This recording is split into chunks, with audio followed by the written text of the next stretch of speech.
இந்த ஆங்கில புத்தாண்டு மேஷம் முதல் மீனம் வரையுள்ள 12 ராசிக்காரர்களுக்கும் எப்படி இருக்க போகின்றது என்பதை பற்றி பார்க்க போகிறோம். இந்த நாட்டுக்கு எப்படி இருக்கும் என்கின்ற பொது பலன்களை பற்றி பார்க்க போகிறோம்.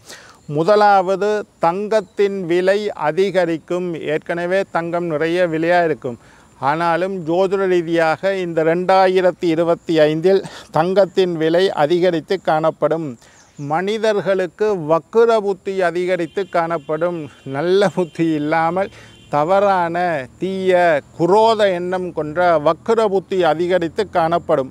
மருத்துவத்துறையில் மிகப்பெரிய முன்னேற்றங்கள். இப்போ நாங்கள் சொல்லுவோம், புற்றுநோய்க்கு இன்னும் மருந்து கண்டுபிடிக்கவில்லை, ஆனால் மருந்து கண்டுபிடிக்கப்படும். இப்போ ரஷ்யாவில் மருந்தொன்று கண்டுபிடிச்சிட்டோம்னு சொல்லிட்டாங்களே. இந்த மாதிரி மருத்துவத்துறையில் புதிய கண்டுபிடிப்புகள், அதிநவீனமான கண்டுபிடிப்புகள், இன்னும் 200 வருஷத்துக்கு பிறகு மரணத்தையே நிப்பாட்டக்கூடிய மருந்துகள் கூட வாரத்துக்கு வாய்ப்பு இருக்குது. மருத்துவத்துறையில் அதிக கண்டுபிடிப்புகள் கிடைக்கிறதுக்கு வாய்ப்பு இருக்குது.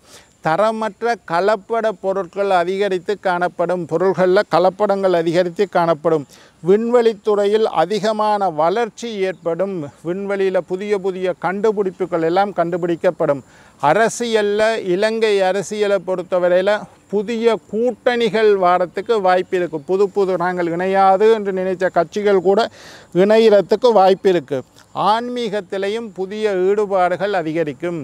பெரிய கோடீஸ்வரர்கள், இலங்கையிலேயே பெரிய பணக்காரன் அல்லது பெரிய அரசியல்வாதி அல்லது ஆன்மீகவாதி, இவர்களுக்கு சில பாதிப்புகள், இவர்கள் எல்லாரும் கவனமாக இருக்கணும், பாதிப்புகள் ஏற்படுறதுக்கு வாய்ப்பு அதிகமாக இருக்குது. அதே நேரத்தில் இயற்கை பேரழிவுகள், அதாவது நாங்கள் சொல்கிறது அதிகமாக மழை பெய்கிறது, அதிகமாக காத்தடிக்கிறது, மண் சரிவுகள் ஏற்படுறது, சுனாமி போன்ற அழிவுகள், இயற்கை பேரழிவுகள் 2024 விட 2025 இயற்கை பேரழிவுகள் இதுகளெல்லாம் வாரத்துக்கு கொஞ்சம் வாய்ப்பு அதிகமாக இருக்குது. குருவோட வீட்டுக்கு சனி வாரதுனால ஆன்மீக துறையில் ஒரு புரட்சிகரமான சில முன்னேற்றங்கள் ஏற்படுறதுக்கு வாய்ப்பு இருக்குது. அரசியல் ஸ்திரமாக காணப்படும். மற்றும்படி பொருளாதாரத்தில் மிகப்பெரிய முன்னேற்றம் ஏற்படும். சில விபத்துக்களும் தீ விபத்துக்களும் ஏற்படுறதுக்கு வாய்ப்பு அதிகமாக இருக்குது. என்ன நேர்களே, இனி நாங்கள் இந்த 2025 மேஷம் முதல் மீனம் வரையுள்ள 12 ராசிக்காரருக்கும் எப்படி இருக்குது என்று ஒரு ராசியாக பார்ப்போம். மேஷ ராசி அன்பர்களே, மேஷ ராசிக்காரருக்கு 7.5 சனி தொடங்குது. 7.5 வருடங்கள் நடக்கக்கூடிய 7.5 சனி மேஷ ராசிக்காரர்களுக்கு தொடங்க இருப்பதனால் மேஷ ராசிக்காரர்கள் கொஞ்சம் அமைதியாக நிம்மதியாக இருக்க வேண்டியது அவசியம். தேவையில்லாத சண்டை சச்சரவுகளில் ஈடுபடாதீர்கள். தேவையில்லாத வாக்குவாதங்களை தவிர்த்து கொள்ளுங்கள். பொறுமையாக இருங்கள். சகிப்புத்தன்மையோடு இருங்கள். விட்டு கொடுத்து நடங்கள். பிள்ளைகளால் நிறைய நன்மைகள். குரு நல்லா இருக்கிறதுனால 7.5 சனின்னோன்னு அதை மட்டும் நினைத்து பயப்படக்கூடாது. மற்ற கிரக நிலைகள் உங்களுக்கு சாதகமாக இருக்கிறதுனால பிள்ளைகளால் நிறைய நல்ல விஷயங்கள் நடக்கும். ஆரோக்கியத்தில் அதிக அக்கறை. உடல் பயிற்சி செய்யுங்கள், மூச்சு பயிற்சி செய்யுங்கள், யோகாசனம் செய்யுங்கள். ஆரோக்கியத்தில் அதிக அக்கறை இருங்கள். சோம்பேறித்தனத்தை குறைத்து கொள்ளுங்கள். பாதத்தில் நோய் வாரதுக்கு வாய்ப்பு அதிகமாக இருக்குது. இடது பக்கத்து உறுப்பு பாதங்கள், இதில் நோய் வரக்கூடிய வாய்ப்பு இருக்குது. சில திடீர் யோகங்கள், 7.5 சனி ஒரு பக்கம் நடந்தாலும் சில திடீர் யோகங்கள் நடக்கிறதுக்கு வாய்ப்பு இருக்குது. பெண்களுக்கு புரட்சிகரமான முன்னேற்றங்கள் இருக்கிறதுக்கு வாய்ப்பு இருக்குது. பணத்தை சேமிக்க பழகி கொள்ளுங்கள். பணம் சேமிக்கிறது முக்கியம். தேவைப்பட்ட இடமாற்றம் ஏற்படுறதுக்கு வாய்ப்பு அதிகமாக இருக்குது. சில திடீர் யோகங்கள் உருவாகும். வண்டி வாகனத்தை மாற்றம் செய்ய வேண்டிய சூழ்நிலை உருவாகும். ஆக மொத்தம் மேஷ ராசிக்காரர்கள் சற்று நிதானமாகவே இந்த வருஷம் இருக்க வேண்டும். ரிஷப ராசி அன்பர்களே, இந்த 2025 அதிர்ஷ்டம் தரக்கூடிய 4 ராசிகளில் ரிஷப ராசியும் உண்டு. ரிஷப ராசிக்காரர்களுக்கு 2025 மிக யோகமான ஆண்டாக அமைந்துள்ளது. புதிய முயற்சிகளை நீங்கள் செய்யலாம். புதிய முதலீடுகளை நீங்கள் செய்யலாம். வியாபாரத்தை விரிவுபடுத்தலாம். திருமணத்தை எதிர்பார்த்தவர்களுக்கு திருமண யோகம் உண்டு. வெளிநாட்டை எதிர்பார்த்தவர்களுக்கு வெளிநாடு போகிறதுக்கு வாய்ப்பு உண்டாகும். மாணவர்கள் அதிக அக்கறையுடன் கல்வியில் பரீட்சையில் சித்தி அடைவார்கள், அக்கறையுடன் படிக்கத் தொடங்குவார்கள். கணவன் மனைவியிடையே இருந்து வந்த கருத்து முரண்பாடு எல்லாம் நீங்கி விட்டுரும். காது, மூக்கு, தொண்டை அல்லது ஒற்றை பக்கத்து தலைவலி இந்த மாதிரி நோய்கள் வாரத்துக்கு கொஞ்சம் வாய்ப்பு இருக்குது. சினிமா, மீடியல், அரசியல்வாதி, மீடியா துறையில் இருக்கக்கூடியவர்கள், சினிமா துறையில் இருக்கக்கூடியவர்கள், படைப்பாளிகள் இவர்களுக்கெல்லாம் யோகமான ஆண்டாக அமையும். கடனால் கஷ்டப்பட்டவர்கள் கடன்களை எல்லாம் அடைக்கக்கூடிய வாய்ப்பு இந்த முறை உருவாகும். உங்களுடைய மதிப்பு, மரியாதை, கௌரவம், பட்டம், பதவி எல்லாம் உயர்ந்து காணப்படும். சம்பள உயர்வு உண்டு. தேவைப்பட்ட இடமாற்றம் உண்டு. விரும்பிய இடமாற்றத்துக்கு இடமாற்றம் ஏற்படும். அதே நேரத்தில் பதவி உயர்வு உண்டு. ஆக மொத்தம் ரிஷபராசிக்காரர்களுக்கு மிக மிக யோகமான ஆண்டாக இந்த ஆண்டு அமையும். மிதுன ராசி அன்பர்களே, மிதுன ராசிக்காரர்களுக்கு இந்த 2025 எப்படி இருக்க போகின்றது என்று பார்ப்போம். ஆரோக்கியத்தில் அக்கறை செலுத்த வேண்டும். ஜென்மத்தில் குருவாரார், அதனால் உங்களுடைய ஆரோக்கியத்தில் அக்கறை செலுத்த வேண்டும். தேவைப்பட்ட உடல் பயிற்சிகளை செஞ்சு கொள்ளுங்கோ. மருத்துவ ஆலோசனைகளை பெற்றுக்கொள்ளுங்கோ. மருந்து மாத்திரைகளை தவறாமல் எடுத்துக்கொள்ளுங்கள். தனிப்பட்ட செல்வாக்கு அதிகரித்து காணப்படும். தனிப்பட்ட செல்வாக்கில் உயர்ச்சி உண்டு. உடல் பரிசோதனை செய்து கொள்ளுங்கள். பூர்வீக சொத்து சம்பந்தமாக இருந்து வந்த பிரச்சனைகள் எல்லாம் நீங்கும். கோபத்தை கொஞ்சம் கட்டுப்படுத்தி கொண்டுங்கள். வண்டி, வாகனம் அதில் கொஞ்சம் கவனமாக இருங்கோ. தொழில்துறையில் நிறைய முன்னேற்றம் உண்டு. பெற்றோர்களுக்கு பிள்ளைகளால் இருந்து வந்த பிரச்சனைகள் எல்லாம் குழம்பும். குழப்பங்கள் எல்லாம் நீங்கும். நல்ல முடிவுகளை எடுப்பீர்கள். நீங்கள் எடுக்கக்கூடிய முடிவுகள் உங்களுக்கு சாதகமாக இருக்கும். சில மருத்துவ செலவு தவிர்க்க முடியாமல் ஏற்பட வாய்ப்புண்டு. தந்தையின் உடல் நிலையில் அக்கறை செலுத்துங்கள். மனசில் சின்னனா ஒரு குழப்பம் இருக்கும், ஆனாலும் பெரிய பிரச்சனை எதுக்கும் வராது. விடுபட்ட தெய்வ வழிபாடு இதெல்லாம் தொடர்ந்து செய்யக்கூடிய வாய்ப்பு உங்களுக்கு உருவாகும். ஸ்தல யாத்திரை செய்யக்கூடிய வாய்ப்பு உருவாகும். திருமணத்தை எதிர்பார்த்தவர்களுக்கு திருமண வாய்ப்பு உண்டு. ஆக மொத்தம் மிதுன ராசிக்காரர்களுக்கு சம பலன் உடைய ஆண்டாக இந்த ஆண்டு அமையும். கடக ராசி அன்பர்களே, 2025 கடக ராசிக்காரர்களுக்கு எப்படி இருக்க போகின்றது என்று பார்ப்போம். விரயத்தில் குருவாரார். சுப விரயம் ஏற்படும். நல்ல விஷயங்களுக்காக சில செலவுகள், தண்டை செலவுன்னு சொன்னால் அது வீணான விரயங்கள். இது சுப விரயம். திருமணத்துக்காக செலவு செய்கிறது, நகை வாங்கிறதுக்காக செலவு செய்கிறது, வீடு வாங்கிறதுக்காக இந்த மாதிரி சுப விரயங்கள் நடக்கிறதுக்கு வாய்ப்பு. மனதில் மகிழ்ச்சி, நிம்மதி ஏற்படுறதுக்கு வாய்ப்பு அதிகமாக இருக்கும். சுப விரயம் அதிகரித்து காணப்படும். பூமி சம்பந்தப்பட்ட பிரச்சனைகள் எல்லாம் கொஞ்சம் கொஞ்சமாக குறைவடையும். வெளிநாட்டுக்கு போக விருப்பப்பட்டவர்களுக்கு வெளிநாட்டு வாய்ப்பு உருவாகும். அதே நேரத்தில் புதிய நபர்கள் உங்களோட சேரக்கூடிய வியாபாரத்தில் புதிய வாடிக்கையாளர்கள், புதிய நண்பர்கள் எல்லாம் உருவாகக்கூடிய வாய்ப்பு இருக்குது. அதே நேரத்தில் சில புது கடன்கள் வாரத்துக்கு வாய்ப்பு இருக்குது. கடன் விஷயத்தில் கொஞ்சம் கவனமாக இருங்கோ. தேவை அறிந்து கடன் பெற்றுக்கொள்ளுங்கோ. ஒரு தரத்துக்கு 2 தரம் யோசிங்கோ. வாக்குறுதி கொடுப்பதில் கவனமாக இருங்கள். கொடுத்த வாக்குறுதியை காப்பாற்ற முடியாமல் போகலாம். தொழில்துறையில் அபிவிருத்தி உண்டு. அதே நேரத்தில் எதிர்பார்க்காத இடத்தில் இருந்து நல்ல செய்தி கிடைக்கும். வெளிநாட்டில் இருந்து நீங்கள் எதிர்பார்த்த நல்ல செய்தி கிடைக்கிறதுக்கு வாய்ப்பு உண்டு. அதிகமாக ரிஸ்க் எடுத்து எதையும் செய்ய போகாதீர்கள். ஆக மொத்தம் கடகராசிக்காரர்கள் சற்று நிதானமாக இருக்க வேண்டிய காலமாக இது அமைந்துள்ளது. சிம்ம ராசி அன்பர்களே, சிம்ம ராசிக்காரர்களுக்கு இந்த 2025 எப்படி இருக்க போகின்றது என்று பார்ப்போம். குரு பகவான் 11வது வீட்டுக்கு வாரதுனால திடீர் அதிர்ஷ்டங்கள் ஏற்பட வாய்ப்புண்டு. சனீஸ்வரன் 8வது வீட்டுக்கு வாரதுனால ஆரோக்கியத்தில் அதிக அக்கறை செலுத்துங்கள். வாகனத்தில் போடுறது கவனம். ஹெல்மெட் போடாமல் போடுறது, சீட் பெல்ட் போடாமல் போடுறது, இந்த மாதிரியான பிரயாணங்களில் கவனமாக இருங்கோ. சின்னதாக விபத்துக்கள் ஏற்பட வாய்ப்பு இருக்குது. தொழில்துறையில் அதிக அக்கறை செலுத்துங்கள். வியாபாரத்தில் நிதானமாக இருங்கள். புதிய வாடிக்கையாளர்களை கவரக்கூடிய முயற்சிகள் ஏற்படுங்கள். கணவன் மனைவியிடையே இருந்து வந்த சண்டை சச்சரவுகள் எல்லாம் குறையும். பிள்ளைகளால் இருந்து வந்த தொல்லைகள் குறையும். பிள்ளைகளால் சில நல்ல விஷயங்கள் இருக்கும். ஆரோக்கியத்தில் கவனமாக இருங்கள்.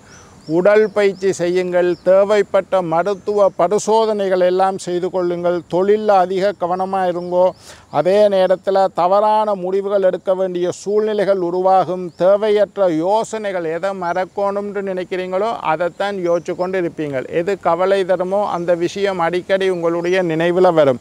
அதில் மனசை கொஞ்சம் கவனமாக வச்சுக்கொள்ளுங்கோ. மூர்க்கத்தவனத்தை குறைத்து கொள்ளுங்கோ. வரட்டு கௌரவம் பார்க்க வேண்டாம். தேவையற்ற வாக்குவாதத்தில் ஈடுபடாதீர்கள். கடக ராசிக்காரர்கள், விருச்சிக ராசிக்காரர்கள் கவனமாக இருக்க வேண்டிய காலப்பகுதியாக இது அமைந்துள்ளது. கன்னி ராசி அன்பர்களே, கன்னி ராசிக்காரர்களை பொறுத்தவரையில் குரு பகவான் 10வது வீட்டுக்கு வரார். மாற்றம் பற்றிய சிந்தனை உருவாகும். தொழிலை மாற்றுவோமா, வீடை மாற்றுவோமா, வாகனத்தை மாற்றுவோமா, இருப்பிடத்தை மாற்றுவோமா, ஏதாவது ஒரு மாற்றம் ஏற்பட வேண்டிய சூழ்நிலை உருவாகும். குடும்பத்தில் சின்ன சின்ன பிரிவுகள் ஏற்படலாம்.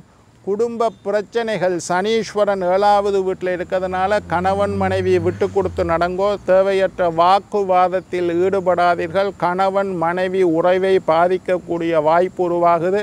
கணவன் மனைவியின் உடல் நலத்தில், மனைவி கணவனின் உடல் நலத்தில் அக்கறை செலுத்துங்கள். உங்களுடைய துணைவியருக்கு சில ஆரோக்கிய குறைவுகள் ஏற்பட வாய்ப்பிருக்கு. வெளிநாட்டு யோகம் உண்டு. வெளிநாட்டுக்கு போகிறவர்களுக்கு அந்த யோகம் கைகூடும். எதிரிகள் விடயத்தில் சில பதட்டங்கள் ஏற்பட வாய்ப்பு உண்டு. அதே நேரம் பிறர் குடும்ப விஷயத்தில் நீங்கள் தலையிடாதீர்கள். உங்களுடைய குடும்ப விஷயத்தில் 3வது மனிதருடைய தலையீட்டை தவிர்த்து கொள்ளுங்கள். சளி தொல்லையினால் அலர்ஜிக் சம்பந்தமான தொல்லைகள், நோய்கள் வரத்துக்கு வாய்ப்பிருக்கு. மாணவர்களுக்கு கல்வியில் முன்னேற்றம் உண்டு. இடமாற்றம் ஏற்படும். பிரயாணம் அதிகரிக்கும். 3வது மனிதர் தலையீட்டை தவிர்த்து கொள்ளுங்கள். பதவி உயர்வு உண்டு. எதிர்பார்த்த விஷயத்தில் சில தடைகள் ஏற்பட்டு அதுக்கு பிறகு விஷயம் சரிவரும். ஆக மொத்தம் கன்னி ராசிக்காரர்கள் கவனமாக இருக்க வேண்டிய காலமாக இது அமைகின்றது. துலா ராசி அன்பர்களே, ஆங்கில புத்தாண்டு துலா ராசிக்கு எப்படி இருக்குன்னு பார்க்கிறோம். துலா ராசிக்காரர்களுக்கு பிள்ளைகளினால் மகிழ்ச்சி உண்டாகும். தந்தையின் ஆரோக்கியத்தில் அக்கறை செலுத்துங்கள். பிள்ளைகளால் இருந்து வந்த பிரச்சனைகள், தொல்லைகள் எல்லாம் இல்லாமல் போகும். கணவன் மனைவி இடையே சண்டைகள் இருந்து வந்தால் அதெல்லாம் குறைஞ்சு போயிடும். வீட்டை புதுப்பிப்பது, வீட்டை அழகுபடுத்துவது, வீட்டை பெருப்பிப்பது போன்ற வாய்ப்புகள் உங்களுக்கு உருவாகும். உறவினர்களால் அதிக நேரம் செலவழிக்க உறவினர்களோடு அதிக நேரம் செலவழிக்க வேண்டிய சூழ்நிலை உருவாகும். அதே நேரத்தில் உதவி செய்யக்கூடியவர்களால் உங்களுக்கு தேவைப்பட்ட உதவிகள் எல்லாம் உங்களுக்கு கிடைக்கும். எதிரிகளினுடைய பலம் குறைந்து காணப்படும். கோர்ட்டு கேஸு, வம்பு வழக்கு, சண்டை சச்சரவு எல்லாம் உங்களுக்கு சாதகமாக அமையும். எதிரிகளால் இருந்து வந்த பிரச்சனைகள் எல்லாம் குறையும். அலர்ஜிக், வாயு தொல்லை, தோல் நோய் இந்த மாதிரி விஷயத்தில் கொஞ்சம் கவனமாக இருங்கோ.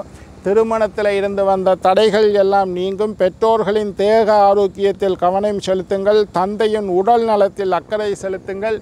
சூரியனை தொடர்ந்து வழிபாடு செய்து வந்தால் துலா ராசிக்காரர்களுக்கு இருந்து வந்த பிரச்சனைகள் எல்லாம் குறையும். விருச்சிக ராசி அன்பர்களே, விருச்சிக ராசிக்காரர்களை பொறுத்தவரையில் 8வது வீட்டுக்கு குரு வர இருப்பதனால் எதிரிகளினால் சின்ன சின்ன பிரச்சனைகள் வரத்துக்கு வாய்ப்பு உண்டாகுது.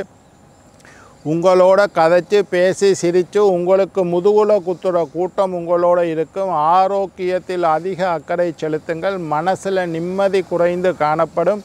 தேவையில்லாத விஷயங்கள் உங்களுடைய சிந்தனைக்கு வந்து கொண்டிருக்கும். பிள்ளைகள் விடயத்தில் அதிக அக்கறை செலுத்துங்கள். பிள்ளைகளினால் சில பிரச்சனைகள் வரத்துக்கு வாய்ப்பிருக்கு. தொழில் விஷயத்தில் கவனமாக இருங்கள். அடுத்தவர்களை குறை கூறுவதை முழுமையாக தவிர்த்து விடுங்கள். அடுத்தவரை பற்றி ஒன்றும் பேசாதீங்கோ. கடன் ஏற்படாமல் பார்த்து கொள்ளுங்கள். கடன் தொல்லையினால் கஷ்டப்படுறதுக்கு வாய்ப்பு இருக்குது. இரத்தம் சம்பந்தமான நோய்கள் ஏற்பட அதிக வாய்ப்பு இருக்குது. சுகர், ப்ரெஷர், நரம்பு சம்பந்தமான நோய்கள் விஷயத்தில் கவனமாக இருங்கோ. தேவைப்பட்ட மருத்துவ பரிசோதனைகளை செய்து கொள்ளுங்கோ. ஞாபக மறதி ஏற்பட வாய்ப்பு அதிகமாக இருக்குது. சின்ன சின்ன முக்கியமான நேரத்தில் முக்கியமான விஷயத்தை மறந்துடுவீங்கள். பொருட்களை தவற விட்டுடுவீங்கள். கொடுத்த வாக்குறுதியை காப்பாற்றுவதற்கு மிக சிரமப்பட வேண்டிய சூழ்நிலை உருவாகலாம். வாக்குறுதி கொடுக்கறத தவிர்த்து விடுங்கோ. வாடிக்கையாளர்களோட நிதானமாக இருங்கோ. தேவையில்லாத வாக்குவாதத்தை தவிர்த்து விடுங்கள். ஆக மொத்தம் விருச்சிக ராசிக்காரர்கள் கவனமாக இருக்க வேண்டிய காலம். தனுசு ராசி அன்பர்களே, தனுசு ராசிக்காரர்களுக்கு இந்த 2025 ஆங்கில புத்தாண்டு எப்படி இருக்குன்னு பார்க்குறோம். தனுசு ராசிக்காரர்கள் உடல் பயிற்சி செய்யுங்கள், ஆரோக்கியத்தில் அக்கறை செலுத்துங்கள், தேவைப்பட்ட மருத்துவ பரிசோதனைகளை செய்து கொள்ளுங்கள். 4வது வீட்டில் சனி வரார், அது கொஞ்சம் கூடாது. குடும்ப ஒற்றுமை, கணவன் மனைவி ஒற்றுமை, இந்த விஷயத்தில் கவனமாக இருங்கோ. ஊருக்காக வாழாதீர்கள், உங்களை பற்றி நீங்கள் யோசித்து கொள்ளுங்கள். மற்றவர்களுக்காக எந்த காரியத்தையும் செய்ய போகாதீர்கள். திருமண விஷயத்தில் இருந்து வந்த பிரச்சனை குறையும், திருமணம் கைநூடும். வெளிநாட்டுக்கு போக காத்திருக்கக்கூடியவர்களுக்கு வெளிநாட்டு யோகம் உண்டு. மார்பு சம்பந்தமான நோய்கள் ஏற்பட்டால் கவனமாக இருங்கோ. குடும்பத்தில் தேவையற்றோரின் தலையீட்டை தவிர்த்து விடுங்கள். வயிறு சம்பந்தமான நோய் ஏற்பட வாய்ப்புண்டு. நரம்பு சம்பந்தமான நோய் விஷயத்தில் கவனமாக இருங்கோ. தாய் தந்தையர்களுடன் வாக்குவாதத்தில் ஈடுபடாதீர்கள். பெற்றோர்களை கவனித்து கொள்ளுங்கோ. முக்கியமாக அம்மாட உடல் நலத்தில் அதிக அக்கறை செலுத்துங்கள். எல்லாவற்றிலும் வெற்றி கிடைக்கும். 3ல் ராகு இருக்கிறதுனால எல்லா விஷயத்திலையும் வெற்றி கிடைக்கும். கோர்ட்டு கேஸு, வம்பு வழக்கு, சண்டை சச்சரவு எல்லாம் உங்களுக்கு சாதகமாக அமையும். ஆக மொத்தம் தனுசு ராசிக்காரர்களுக்கு திருமணம் கைகூடக்கூடிய அற்புதமான ஆண்டு இந்த ஆண்டு. மகர ராசி அன்பர்களே, மகர ராசிக்காரர்களுக்கு புத்தாண்டு எப்படி இருக்குதுன்னு பார்க்குறோம். மகர ராசிக்காரர்களுக்கு தொழில்துறையில் முன்னேற்றம் ஏற்படும். கல்வியில் இருந்து வந்த தடைகளை எல்லாம் தாண்டி நீங்கள் படிக்கக்கூடிய வாய்ப்பு உண்டாகும். வியாபாரத்தில் கொஞ்சம் கவனமாக இருங்கோ. 7.5 சனி முடிந்தது. 7.5 சனியினால் இருந்து வந்த பிரச்சனைகள் எல்லாம் முடிஞ்சிட்டது. இனி 7.5 சனியை பற்றி கவலைப்பட தேவையில்லை. வெளிநாட்டு யோகம் உண்டு.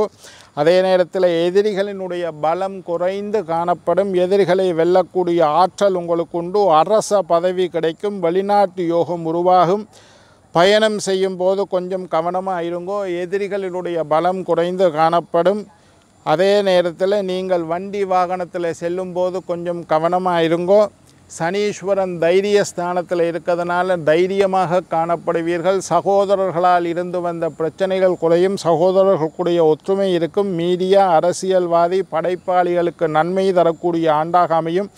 புதிய கடன்கள் உருவாகும். வீடு கட்டுறதுக்கு அல்லது வாங்கக்கூடிய யோகம் உருவாகும். மகர ராசிக்காரர்களுக்கு நன்மையான காலமாக இந்த காலம் அமைந்துள்ளது. கும்பராசி அன்பர்களே, கும்பராசிக்காரர்களுக்கு புத்தாண்டு எப்படி இருக்குதுன்னு பார்க்க போகிறோம். கும்பராசிக்காரர்களை பொறுத்தவரையில் 7.5 சனியில் மத்திம கூறு ஜென்மச்சனி முடிஞ்சு கடைசி சனி நடந்து கொண்டிருக்குது. அதனால் சனீஸ்வரனால் ஏற்பட்ட தொல்லைகள் எல்லாம் கொஞ்சம் குறைஞ்சு காணப்படும். குரு நல்லா இருக்கிறார். 60 வயதை தாண்டியவர்கள் தேவைப்பட்ட உடல் பரிசோதனைகளை எல்லாம் செய்து கொள்ளுங்கள். உடல் பயிற்சி அவசியம். வாக்குஸ்தானத்தில் சனி இருக்கிறதுனால பேச்சு விஷயத்தில் கவனமாக இருங்கோ. பிணை, பொறுப்பு, ஜாமீன், கையெழுத்து, கரண்டர் சைன் பண்ணுறது இதுகளெல்லாம் தவிர்த்து விடுங்கோ.